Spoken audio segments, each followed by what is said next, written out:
During a short break in a lengthy Beatles film and recording session earlier this evening, we managed to abduct John Lennon and George Harrison. The film of the Maharishi was still being processed at the time, but we started by taking up a point that the Maharishi had first made at the end of his conversation. The two things that the Maharishi said this morning were the results for people who meditated and followed this system of meditation. The two things he claimed for it were serenity and energy. Have you found that? I've got more energy. Well, I mean, I've got the same energy, but I know how to tap it, that's all. How do you mean exactly? Well, the energy that I found through doing it, I know damn well I've had it there before. I've only used it on what I term good days, when everything's gone well. And then I found more energy because it's been going well. Well, with meditation, I find that if it's not too good a day, I can still sort of get the same amount as...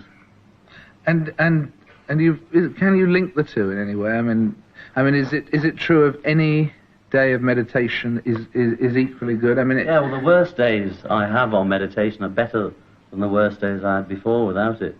Do you find that, George? It's all the energy is latent within everybody. It's there anyway. The meditation is just a natural process of being able to contact that. So by doing it each day, you contact that energy and give yourself a little more. Consequently, you're able to do whatever you normally do, just with a little bit more happiness, maybe. Yes. How do you come to reach this stage of meditation? The Maharishi this morning was very clear about how that he gave to everyone, or his teachers gave to everyone, a specific sound, and that each person had a sound that was tried to be in rhythm with the person and the personality. Each person's the individual life sort of pulsates in a certain rhythm. So they give you a word or a sound known as a mantra which pulsates with that rhythm. So by using the mantra rather than a thought, because the whole idea is to transcend to the subtlest level of thought, so you replace the thought with the mantra, and the mantra becomes more subtle until finally you've lost even the mantra, and then you find yourself at that level of pure consciousness. Yeah, what I wasn't quite... Is the mantra something you use to get back to the subject if you find earthly or irrelevant thoughts intruding? Yeah, or is it more sort than of that? like that. You just sort of sit there and you let your mind go, whatever it's going, doesn't matter what you're thinking about, just let it go. And then you just introduce the mantra or the vibration, just to take over from the thought. You don't will it or use your willpower.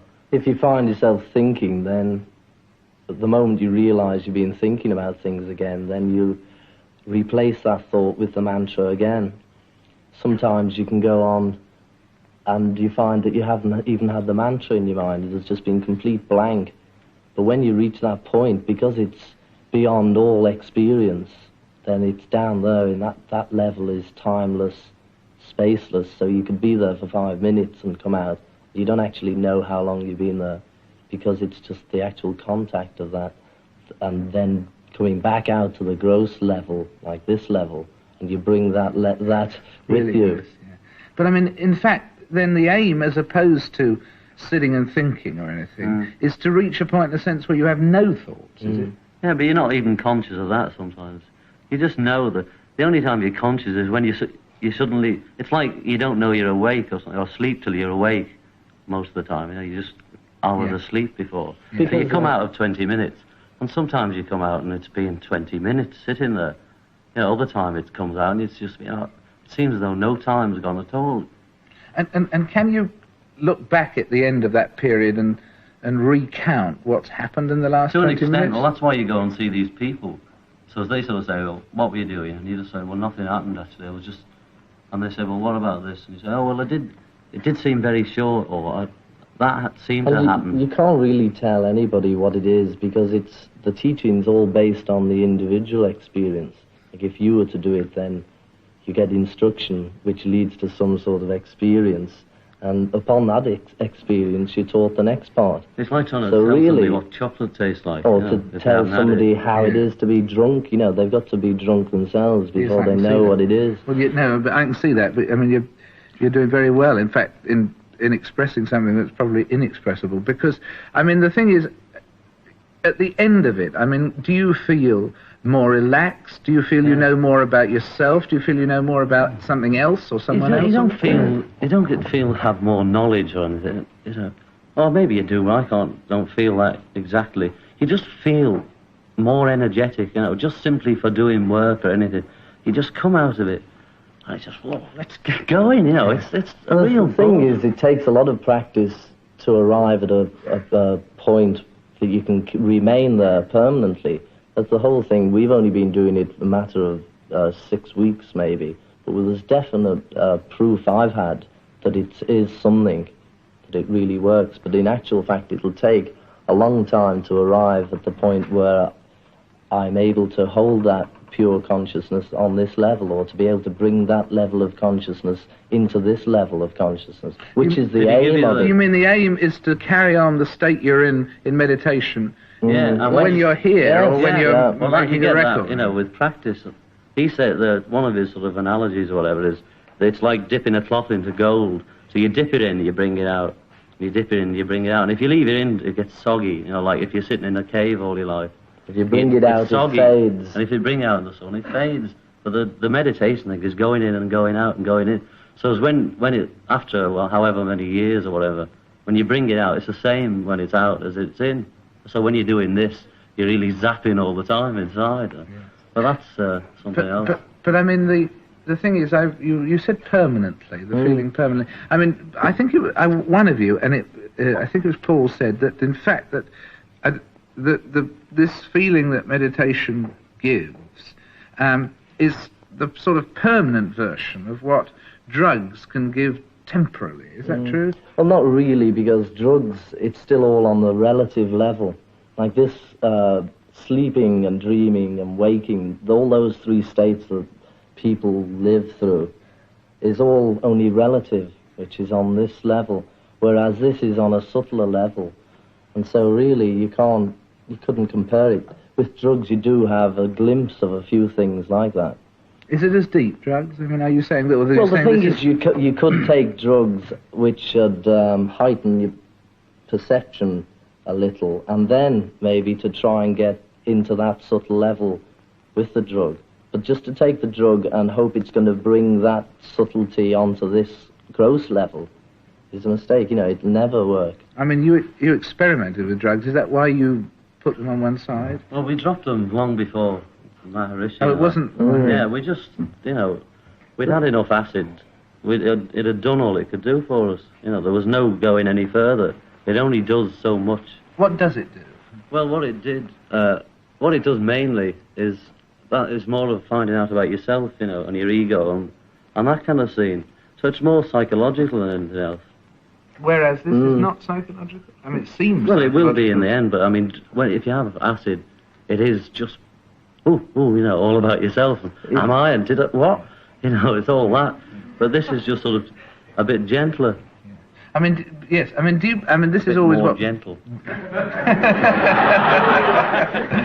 So you're on the ball even now, you see. The thing is, no, but I mean, do you think that this is so? I mean, do you think that with acid, in fact, that what you discover is yourself, or just a fantasy? No, it's yourself, all right. I mean, obviously, you do have hallucinations, as they call them. It's only just another sort of state. But it is about yourself, you know. You don't find out... I mean, you can find out about other people, but they're only mirrors of yourself anyway. But you find out about yourself, you know, instead of taking 100 years, or maybe you never find out. People can look at themselves objectively, you know, instead of thinking that you're the big cheese, like people or even tend you're not to the do. Big cheese, whatever you think. Or whatever you think, you can see yourself from a different point of view. So consequently, it shows you a bit more truth than you've seen. Oh, and of course, truth depends on the person seeing it, but for me... Sorry. The thing is, you see certain things that have been there all the time, and yet you've lived with such a narrow concept of just general things, just like the trees or the grass or anything. But I mean, presumably when you gave up those experiments with drugs, it wasn't because you felt you knew everything about yourselves, but because of the disadvantages of the thing as well, wasn't it? Because the thing is that your true self isn't on this level again, it's on a subtler level. So whatever the true self is, the way to approach it is through that meditation or some form of yoga. We're not saying that this meditation is the only answer. It's obviously not. Yoga incorporates lots of different techniques, but the whole point is that each soul is potentially divine, and yoga is a technique of manifesting that. To arrive at that point that is divine. And you've had 6 weeks of this, and it's already had a tremendous impact on you. Do you find that this sort of tremendous concern with meditation and one's own self and so on is now starting to impose not necessarily rules, but a difference to your conduct of the rest of the day? I mean, towards other people or anything? Or rules of any kind? No. It doesn't, see, it's just something you add. If you hadn't been cleaning your teeth all your life, it's just suddenly somebody says, it's a good idea if you clean them, so you try it and it seems quite good. You just add it to your routine, you know, so you're just the same, just with the little difference of doing it. You know, it's just something you add to your religion. You don't have to change your religion or anything. You know, whatever you are, you carry on. But this is something that and you is a plus. find your teeth are suddenly shining. 48% fewer cavities, they would say in America. Yeah. But I mean, in fact, if you compare this with, say, something like Christianity, which is concerned to try and find serenity, to give energy through the Holy Spirit or whatever, at the same time, a good 50% of that is concerned with then one's responsibility to other people. There doesn't seem to be any of that in this. Because it's, you know, I mean, if you ask Maharishi or any of the people, you know, give us a few laws for living by, well, they'd be the same as Christianity. You know, Christianity is the answer as well as this. It's the same thing. It's the same thing, but through Christianity, how I was taught it, they told me to believe in Jesus and in God and all that. They didn't actually show me any way of experiencing God or Jesus. So the whole point of to believe in something without actually seeing it, well, it's, you know, it's no good. You've got to actually experience the thing. You know, if there's a God, we must see him. And that's the point, you know, the whole thing. It's no good to believe in something, you know, just hallucination. Well, that bit about the kingdom of heaven is within you, you know, that's all it means. To have a peep inside, you know. And to there's no big it. scene there or some old fella or, it's still, you know, just like electricity, you don't see it. But I mean, it's the same in the sense that you now have evidence you personally feel of this thing. Equally, Christians feel they have experience of that thing, but in both cases it's impossible to prove it to anybody else, isn't it? Yeah, but having been, and still am really a Christian, and done this, I know the difference between being 15 and just saying, you know, it's very nice and all that. And had I been taught meditation at 15, now I would be pretty groovy. Yes, but I mean, the word, for instance, the word God, I mean, does it mean something different to you now than it did before Maharishi? It means all sorts of things to me. It means, I mean, the first concept of a man in the sky, well, I kicked that one a few years ago, but I've got back to that now because it's a man in the sky as well, if you like. It's just everything. The whole thing it's just everything. Every aspect of creation is part of God. I think of it just like a big piece of energy, you know, like electricity or anything, just a bigger piece, a big powerhouse. And it's the energy that runs through everything, that holds everything together and makes everything one big piece of energy.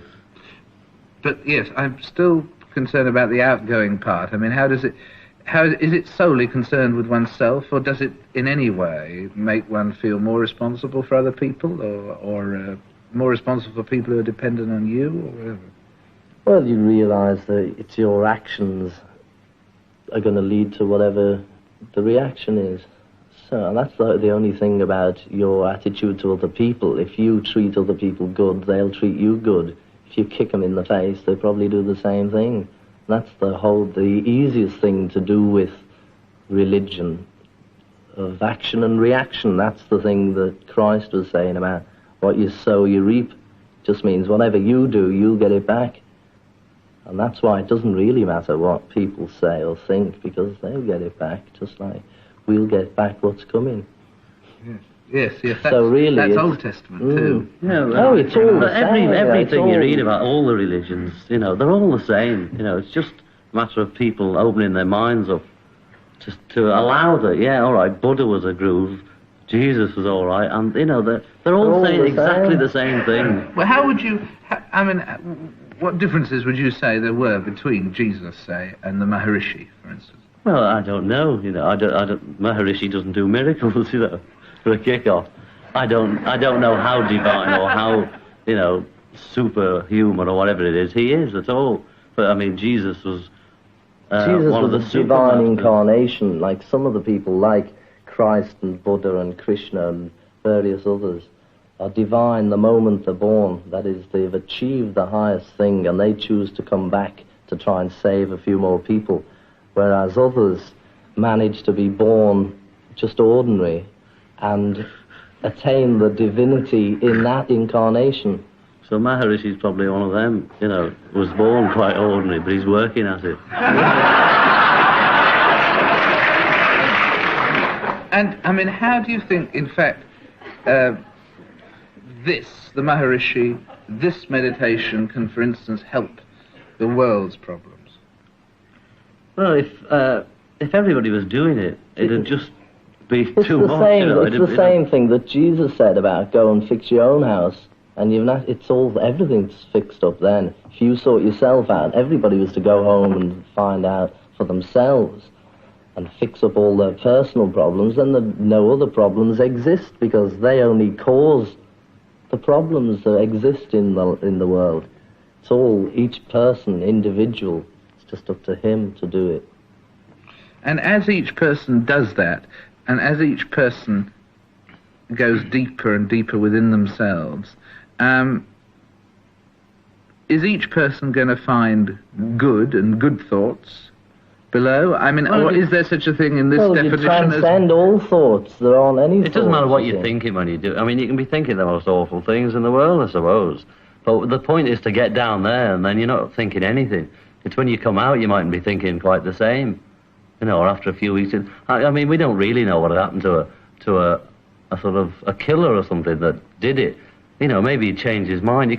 We don't know about that. You should have asked him that side of it. But it's for the good, and it's simple. That's the main bit about it. So they're bound to be a bit better than they were, whatever they were before they did it.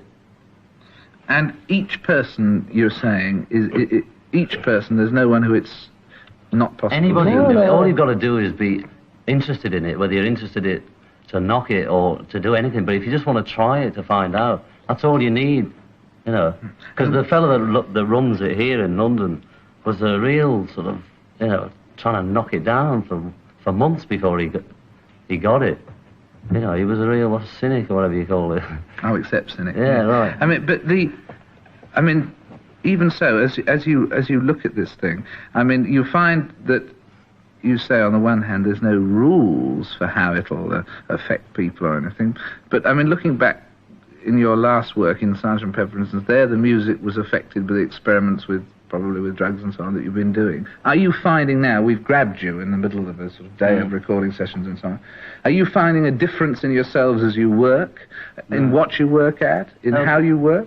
All the differences in Pepper and all that were in retrospect, It wasn't sitting there thinking, we had LSD, so we'll tinkle. Oh, no. As you look in retrospect at what you did yesterday... We can't see what we've done now. I feel that we're all a little more tolerant, but we've been learning that over the last 4 or 5 years. But just lately, I think we are very much more tolerant than we have been. And I hope that we'll get even more tolerant. One of the last things I asked the Maharishi was what he thought that people were on earth for. After 6 weeks of his teachings, what would you say? To create more happiness and to fulfill all desires. And I personally think that everybody's going to be here until they have fulfilled all desires. I mean, this gets into other things that may take up hours of argument. How do you mean they're still going to be here? Well, I believe in reincarnation.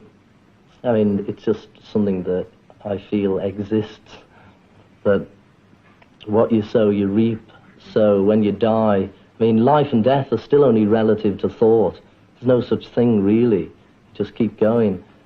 I believe in rebirth, and then you come back and go through more experience, and you die, and you come back again, and you keep coming back until you've got it straight. That's how I see it. Yeah, and then what? Well, the ultimate thing is to manifest that divinity so that you can become one with the Creator. I mean, it sounds pretty far out, for me to be talking about things like that, but that's just what I believe. Yeah, I believe the same, you see. But it's just when we're talking about meditation and that, it's frightening, really, for people who haven't done it or are still, who fancy the meditation, but hear about, like, coming back and all that up there.